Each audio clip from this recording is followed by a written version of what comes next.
Et si on nous avait toujours menti et que le Rubik's Cube ne serait pas qu'un simple casse-tête? Il se pourrait que son créateur Erno Rubik n'est pas seulement un inventeur, mais en réalité le dirigeant des extraterrestres. Bienvenue dans le complot du Rubik's Cube.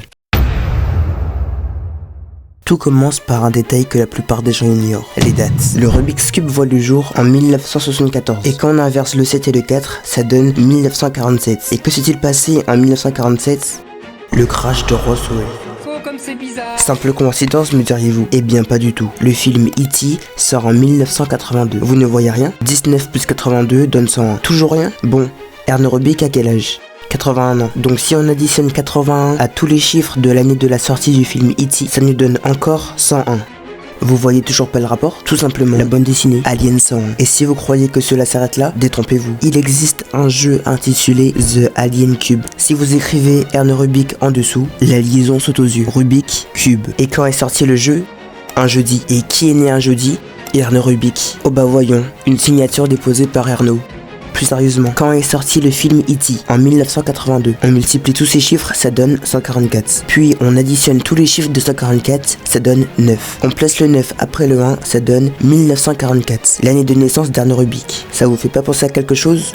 Un commutateur, très mal caché. De simples coïncidences, vous me dites? La journée mondiale du Rubik's Cube tombe le 19 mai. Le 19 mai 1986, un professeur nommé Ernesto déclare avoir vu 21 ovnis. Retirez le E, le S et le T, vous obtenez Erno. Et quel métier exerçait Erno Rubik? Professeur. C'est donc lui qui a découvert les 21 ovnis. C'est à ce moment-là qu'il a commencé à parler aux extraterrestres. Et il a tout simplement dissimulé son prénom. Creusons plus profond. Faisons un peu de mathématiques. Écrivez Erno. Écrivez ovni en dessous, mais pas n'importe comment. On va tout simplement annuler le O et le N comme ils disent déjà. Puis maintenant aligner les consonnes et les voyelles. On fait un produit en croix en partant du I. Ça nous donne IRV. Tapez maintenant IRV OVNI sur Google Chrome.